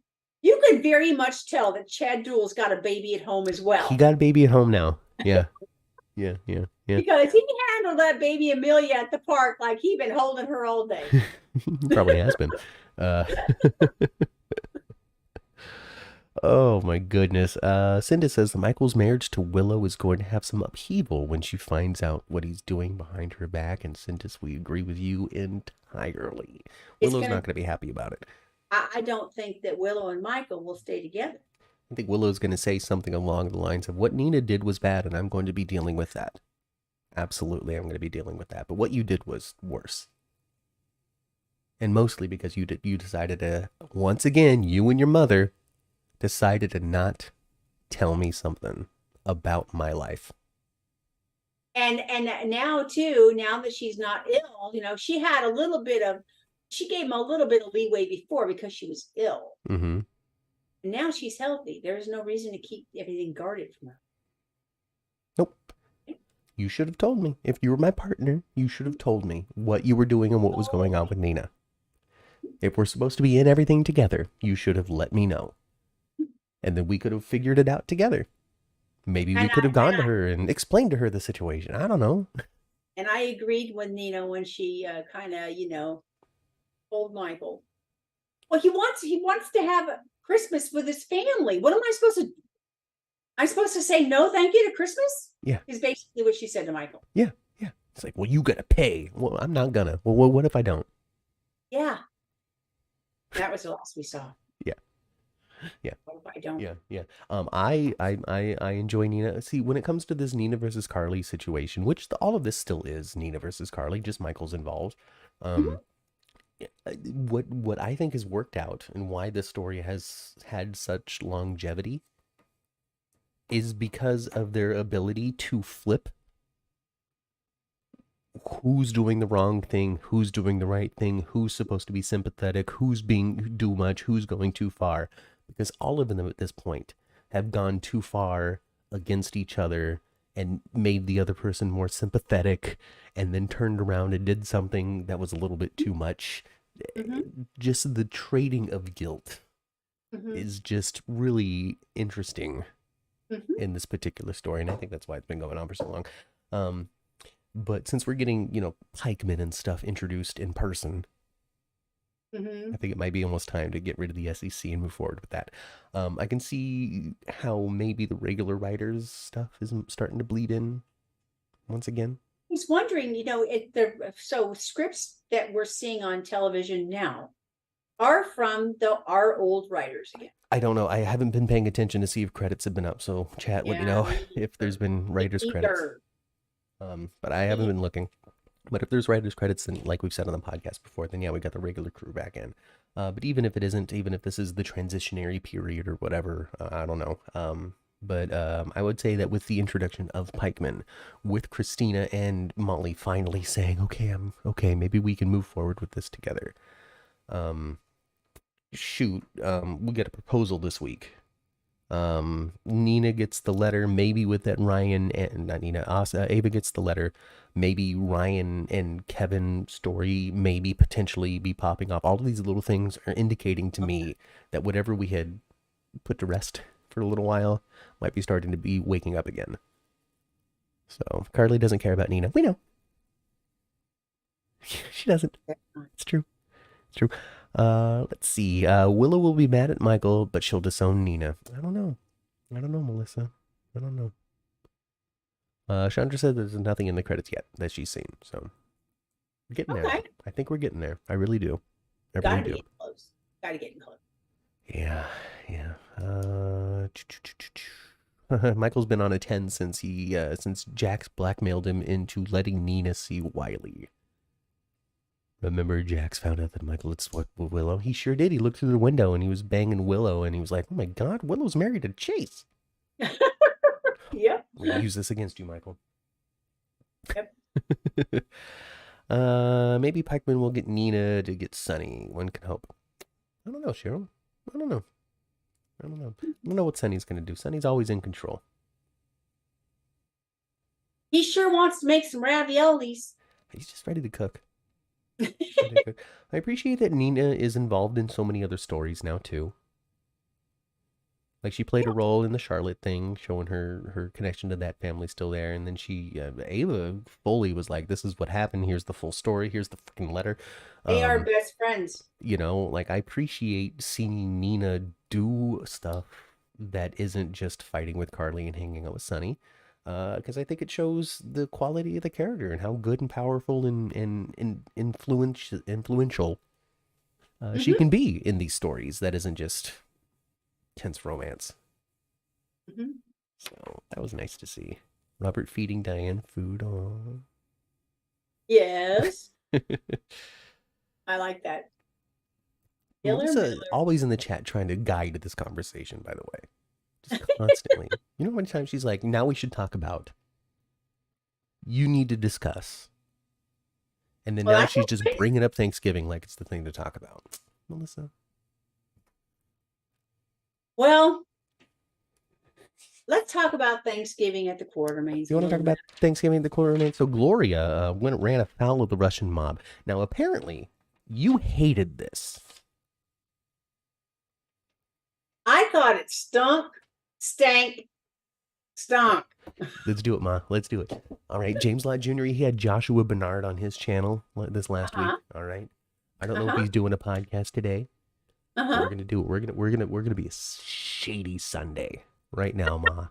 Shade it up. Tell me how much you hate Yuri teaching some random kid the trombone. I thought it was lame as all get out, okay? I did. I thought the comedy of Gloria, they could have written that so much better and so different. The mafia thing, the guy coming in looking like Nobody they kills could have Fifi. they could have facilitated Yuri and they could have used Yuri in a cute way. They could have made it, it was comedy. They could have still been comedic, but not stupid. It was stupid.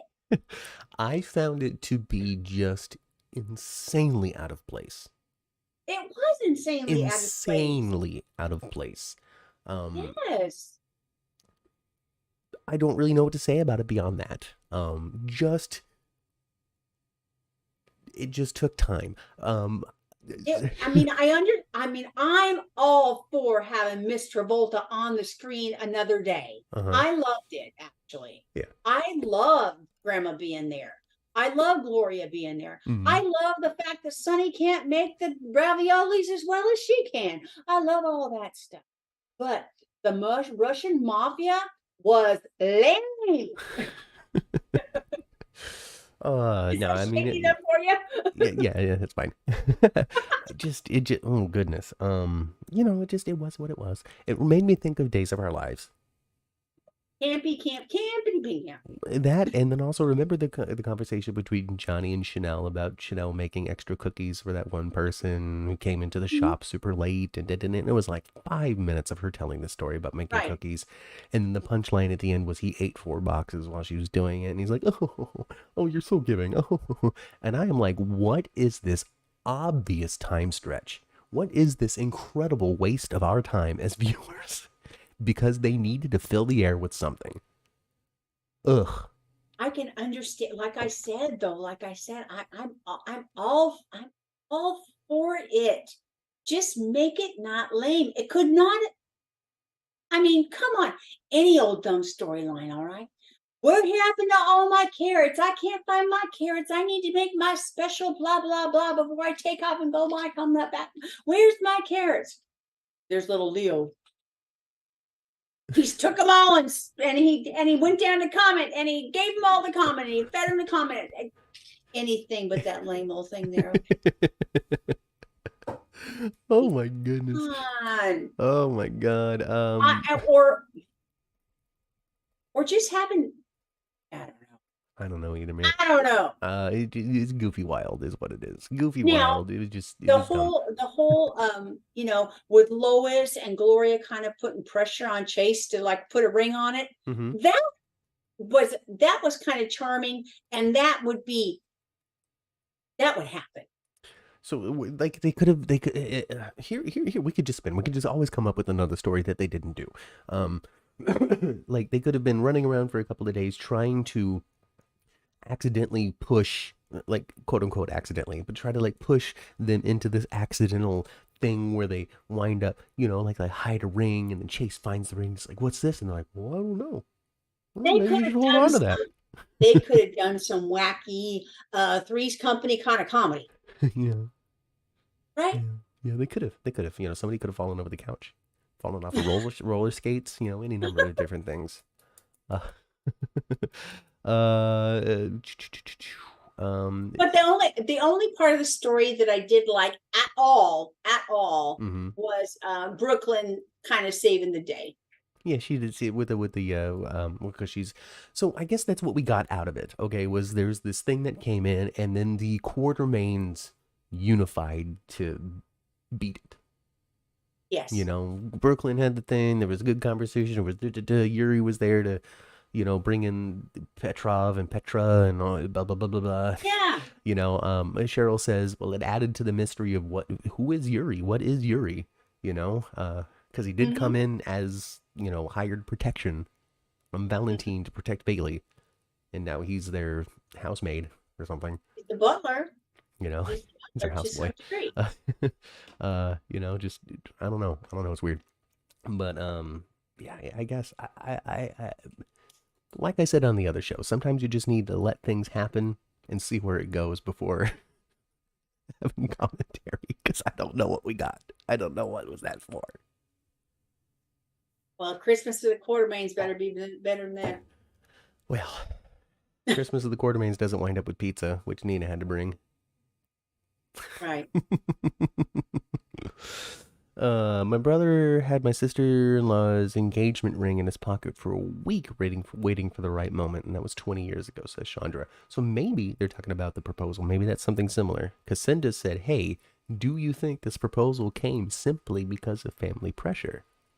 But Chandra suggests that maybe Chase had been planning it, and then this wound up But being... did Chase have a ring with him?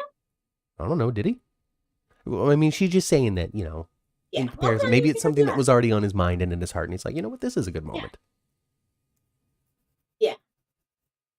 Proposal in the sunroom, though, is just kind of anti-climb. Oh. I don't know, whatever. Super chats are not enabled this week because I need to click some stuff, and I didn't click some stuff. YouTube, you know, I had everything going, and it was great, and it was working, and it was fine, and then YouTube sent me a message saying, hey, we lost our connection to this something. And so now I got to click it again, and I haven't done it yet. So no super chats at the moment, but that's all right. And we were trying not to, in case it took a little bit of time, we didn't want to be even later. No, so I didn't want to push buttons. So I'll do it, you know. If you watch on the rebroadcast, definitely next week. Or, you know, you can always donate to buy me a coffee. You know, that's always up and running. Yeah. You can also get some shirts. There's mugs, shirts. I got one that says it's got a gargoyle with a blood splatter on it, and it says "My Way" or "Ava's Way," and I think that shirt is very clever, and I think that you should own it. And so you could go to printify.me/10th-floor, and then find it there. That'd be fun.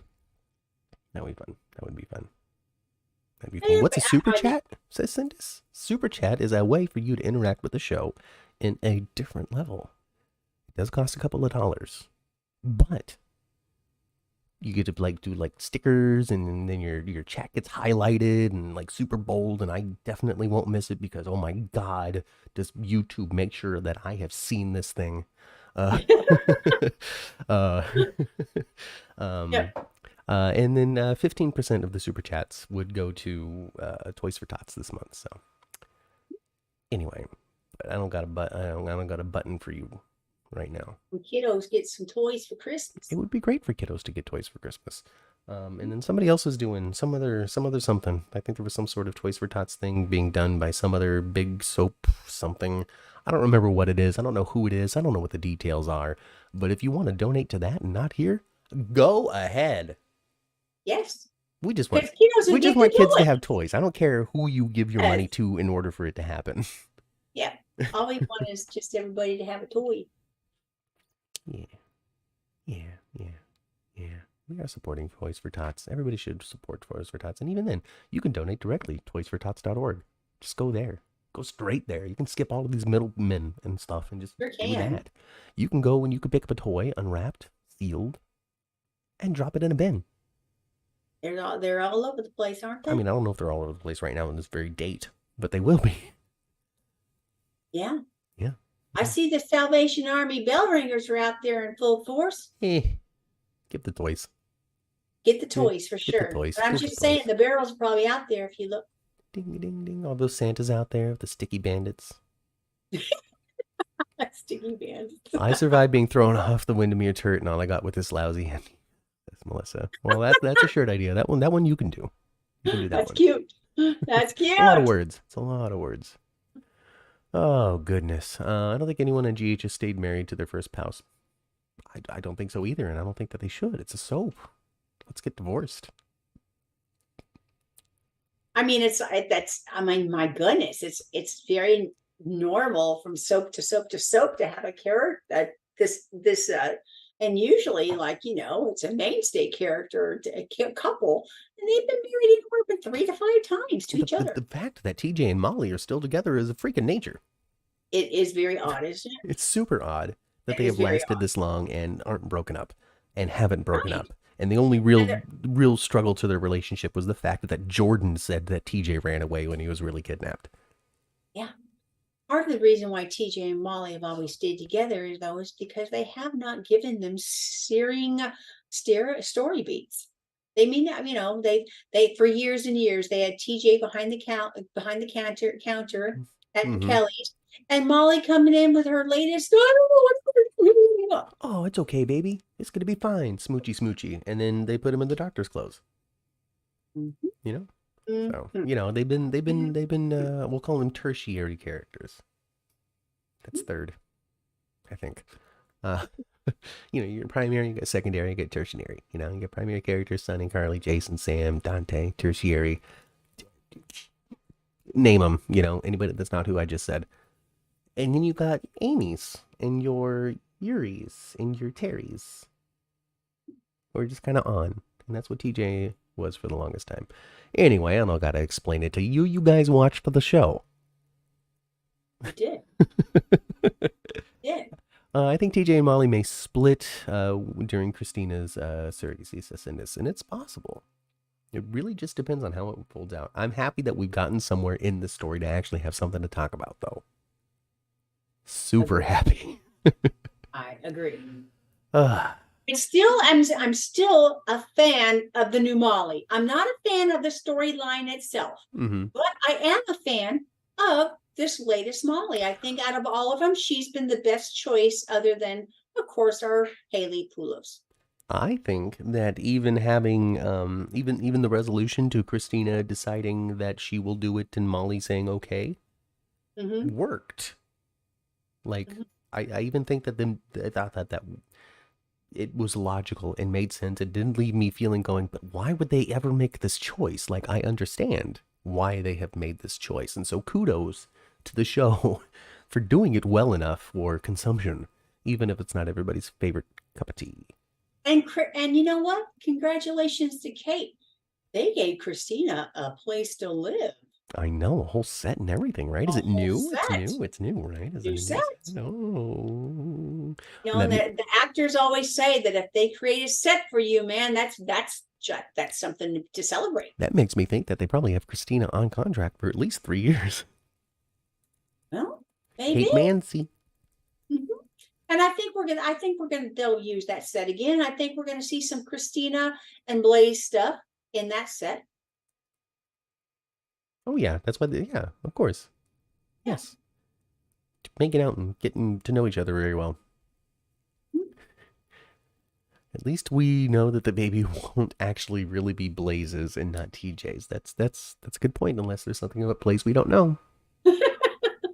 Hmm. Rochelle likes the new Molly.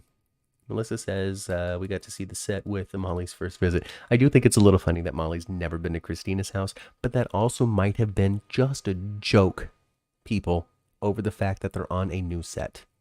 Oh, I've never been here before, because nobody has ever been there before, because it's new. However, you know how it gets on Twitter sometimes, specifically Twitter. Facebook, very different world. It still gets a little negative there, but nothing like Twitter.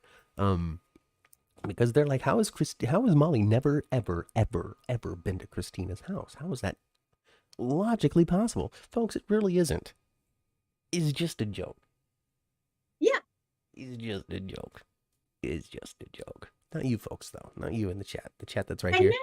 Matt, remember when you lived back locally and you had apartments? Well, there was apartments you had that your brother and sister never went to, and it wasn't because you weren't ever talking to them. They just No. there. I mean, I lived in a house in which it was fine. Like anybody can come over at any time, and there was no like mad rush to having to make the place ready for somebody who doesn't live there. Mm-hmm. I can't say that I've carried those habits into my adult life. So no, people just don't come over because I don't want to clean. That's really what it comes down. Mostly, what it comes down to is I don't want to clean. Mm-hmm. Now, in this current space, it's not just me. I got 2 other people that live in this house, and I have no control over their choices and where they put stuff. Mm-hmm. Good God, does one of them need to find another place to put some stuff? Holy smokes! Now, if we were to do that, then we would actually have a living room. Oh, mother. Oh, That'd be nice. Have a wouldn't it be closet nice space. to not have to sit somebody at the dining room table? Oh, it'd be wonderful. Ah. Hmm. What else is chat saying? Christina's egg, the child would be biologically hers, and TJ, she won't want to relinquish the child after giving birth. I don't see that's how the story is going to go. I feel this is going to be less about Christina not wanting to give the baby up and more about Molly and TJ having different connections to the child. Yeah, I don't know if it's going to be more on Molly or more on TJ or more, but I think it's going to be just a different level of committed parenting. And I don't really know how to say that without being disrespectful, because I don't think it would be purposeful. Mm-hmm. But yeah, I don't know. I don't know. Definitely Slash with Blaze and Christina. But now how would Blaze will show up on Sunny's private? How did Blaze show up on Sunny's private island? She had an airplane. I don't know. Grandmother was there. Oh yes, Sunny doesn't have a private island. Sunny owns an island with a public resort and has a private beach on that island. Yes. But it has other residents, right? Right. He just owns the island and the resort that is on it. It is not his and his alone for him to go where he's the only guest that ever goes to this place, and he just pays a staff to be there all year long in case he has a whim to go to Puerto Rico. No, he's got a resort that he owns. He just has, I think that they said there's a private wing or something of a section of the resort that is not open to the public and that belongs to the family. And then there's a private beach, which they had the wedding on. But the public and other people and the residents and other people exist on that island.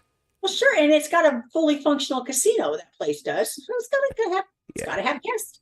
Yeah. Chandra says she had to go visit her Alcazar family. The kid may also have Christina's emotional tendencies, and Christina has Sonny's. That's years out, Melissa. I don't know. Blaze's grandmother works for Sonny's resort. Boom. Boom. Yep. Cindy says, thanks, Matt and Kat. That makes sense. You're welcome. You're so welcome, Cindis. That's like the only truth you're going to get here on the 10th floor. Don't come to us for the news. Don't come to us for the truth. We don't know it. We don't know it. We don't know. We're going to make it up. I thought Danny was dead years ago. He's not. Yeah, we now, thought now, that. now he's steampunk Willy Wonka. I didn't see that coming. I didn't see Charlotte getting shot. I didn't see that coming. Don't come to me for the news, because I wouldn't have told him that was happening, because I didn't know. Yeah, we thought he was dead with that. What was that place called? The Rib, whatever. What was it? The Red Lobster? Rib. Floating Rib, right? Floating Rib, yeah. It got blown up. Yeah. By Julian and Cyrus, and then Julian ran off. Sonny shot him. Fell into the water. He got Julian's body out of there, but Sonny washed over to Nixon Falls, got out of there. Phyllis nursed him back to health and said, "Why don't you come live with me?" And then Lenny's like, "Who's this guy?" And Phyllis is like, "Don't worry, Lenny." We didn't see Adam much this week. We didn't see Adam. Nope. Dick seems different. Well, bless you, sweetheart. He looks a little different. For one thing, they got him all stubble-fied. He's very stubbly. He's going through it. Yeah. Ivan is stubbly right now. So they're making Dex look a little different. What did you think about his advice to Sonny about the Pikeman thing? Dex don't know nothing. Yeah. We also have to remember that Dex is still technically working for Carly and Michael as well.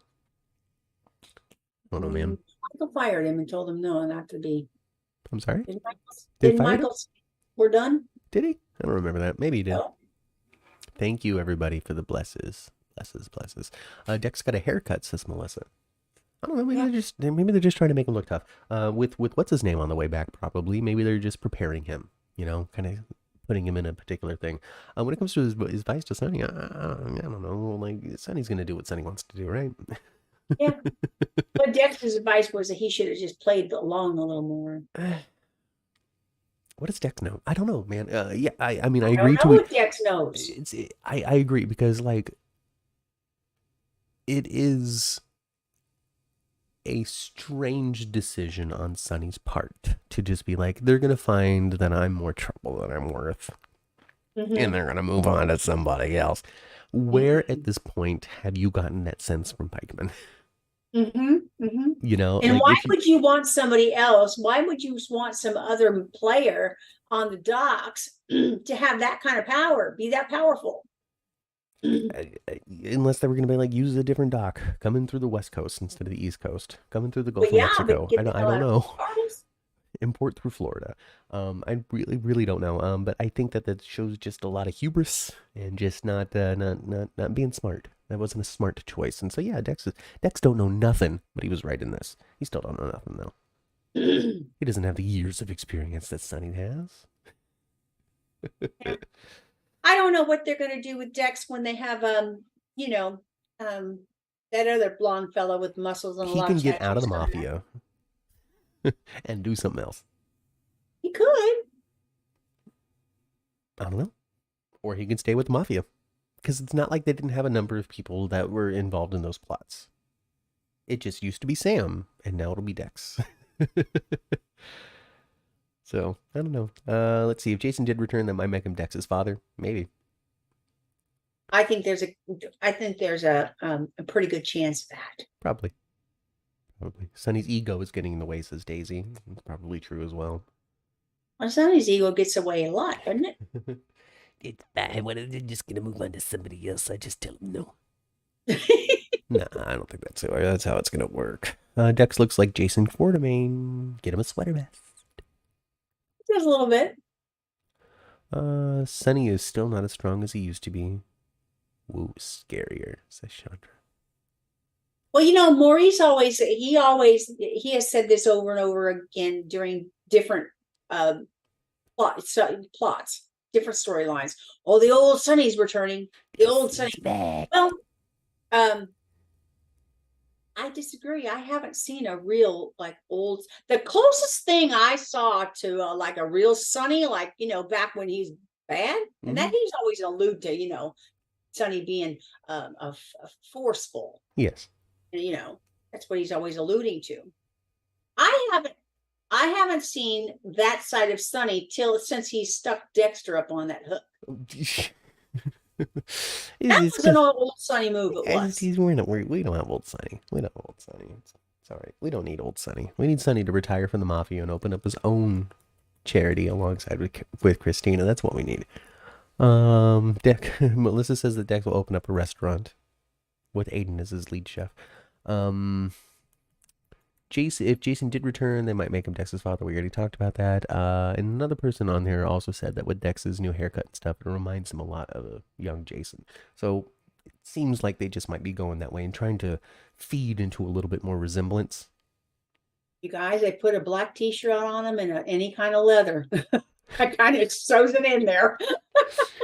Well, those aren't genetic fashion choices. It's brain damage. I know, fashion but choices.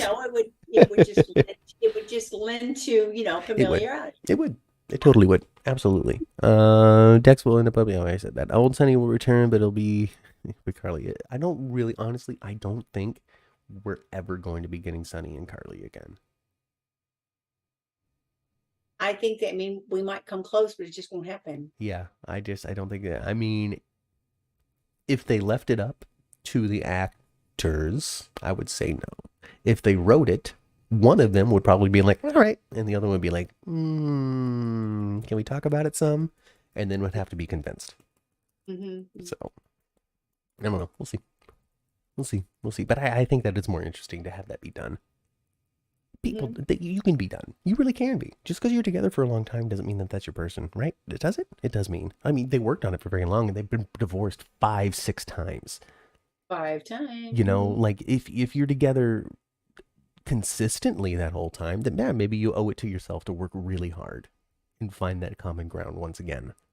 But to be divorced 6 times now means that it really hasn't worked out a lot. I'm all for them leaving Carly and Sonny apart I'm all for them getting back together one last time too, though. In a while from now, Mm-hmm. like 2-3 years from now, maybe. But but I would be I'm more leaning toward wanting to see more of a Anna Robert relationship between Carly and Sonny. Where they're just really experienced friends that have a lot of care for each other. Yes, and share children and share grandchildren and the I'm way with that it. I would be shocked if we ever saw Anna Robert reunion of any kind. I don't think so. But I'm all for seeing that kind of relationship between Carly and Sonny, though. But maybe a little spicier, though. You know, or he's helping her more. I don't know. I don't know. Getting out of her shenanigans because Carly always. I'm always feeling yeah. Carly always got some kind of unthought out response to something. Yeah, I mean, sure. So far, so I mean, she's keeping her nose relatively clean recently. She is. I mean, Drew running is around really Carly's has really anchored her. Making those burgers. Getting that basket of fries ready. Oh, right. I've never had deep fried French fries before. Now I have, and I've learned what it's like to go home and just have wrecked skin because of grease and kitchen oil. Now I understand. Maurice will leave Port Charles with Brenda. Now that'll be a feat. Maurice Bernard leaves Port Charles with Brenda. I don't know how real life person Maurice Bernard would leave fictional city Port Charles with fictional character Brenda, but if the show is able to pull that off, what a feat. Well, I think that's perfect. I'm picking on you.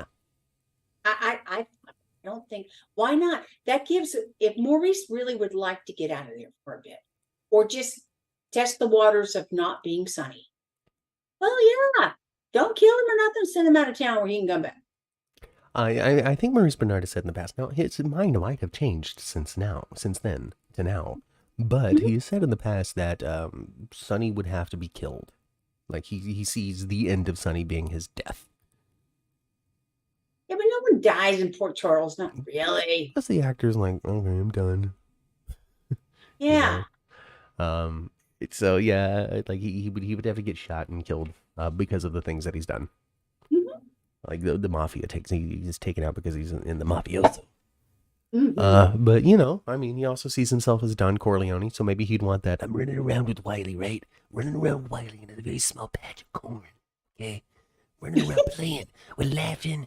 Okay, running to the stock hits him in the face. He's like, Grandpa, and I'm like, Wiley, and then I'm like, go hang out with your father. Go spend time with your father, right? And then Wiley runs off, and then Sonny has a heart attack and dies right there. Seems a little familiar, Maurice. Sounds like the end of The Godfather. And then the show can be over. Oh, goodness. It's fun to pick on people when they can't hear me. Maurice Bernard, if you ever heard this, just know that I think you're fun. Yep, we like you a lot. Oh, goodness. That's why you get it. You do all the time to Nancy Lee. Anyway, that's it for me, folks. I don't got anything else to say. Go watch Joshua Bernard over on James Lott Jr.'s channel. I didn't see every single minute of it, but I did watch quite a bit of that. And it's quite good. Somebody shows up at the end for half a second. Yes, but he's there. I saw. I saw. I thought that interview, James, that interview is awesome. A lot of credit to interviewers and also a lot of credit to a interested interviewee.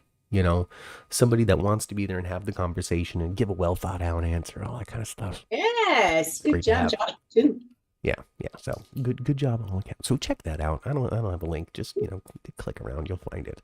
And then you can see James's Christmas tree already too. Yes. I gotta get myself all Christified too, beyond just the banner down here. Anyway, I'm out of here. I'm done. You done? You want to hang out? I can just. I think I'm done too. I can, and then it can just be you. No, I got things I got to do with the rest of my Sunday as well. All right. Yeah. All right, folks. Well, get on out of here. Get out of here. Get out of here. Get back into that elevator. Go back down to the first floor. Get into the parking garage safely. Safely. There's no criminals about currently. There really isn't. I mean, Cyrus, but he's nothing to do with you. He's focused on. Oh, he's over there cleaning up dishes. Yeah, he's not going to do anything to you. He Not you. needs Palmolive from He's got Madge. very, very specific targets right now, and none of them are us. So that's good. Get out of here. Get out of here. Get in that car. Turn your radio to previous episodes of the 10th Floor, which you can find on all of your favorite podcasting platforms. If you can't find it on your favorite podcasting platform, you can reach out to me on Twitter at 10th Floor GH. And I'll send you a link, point you in the right direction. You'll be able to listen to it. There's also the link tree as well, where you can find the YouTube. You can find the audio. You can find the Buy Me a Coffee. It's all on there. Just easy clicks. Easy clicks. It's in all of our bios on all of our social media platforms. So simple. Well, we can also say that you can go, like I said, you can watch previous episodes in the 10th Floor, which also includes the interview that we did with Nathaniel Gray last week, in which he accidentally told us what was happening this week. But I guess that secret wasn't to be kept for very long, so I don't think he has anything to worry about. No. At all. No. At all. No. So check that out. It's on the channel, as well as Days for Dummies, which we also do every morning at 9 a.m. Not every morning, every Sunday morning at 9 a.m. We don't do it every morning. No, not every That would be morning. the dream, though, folks. Yes. Wouldn't it be great to just morning show Matt and Kat? It'd be all right with me. To have money. Okay, that's it. Get out of here. Go spend some time with your families. I've met. I've been Kat. And we'll catch you next time right here on the 10th Floor. Goodbye, everybody.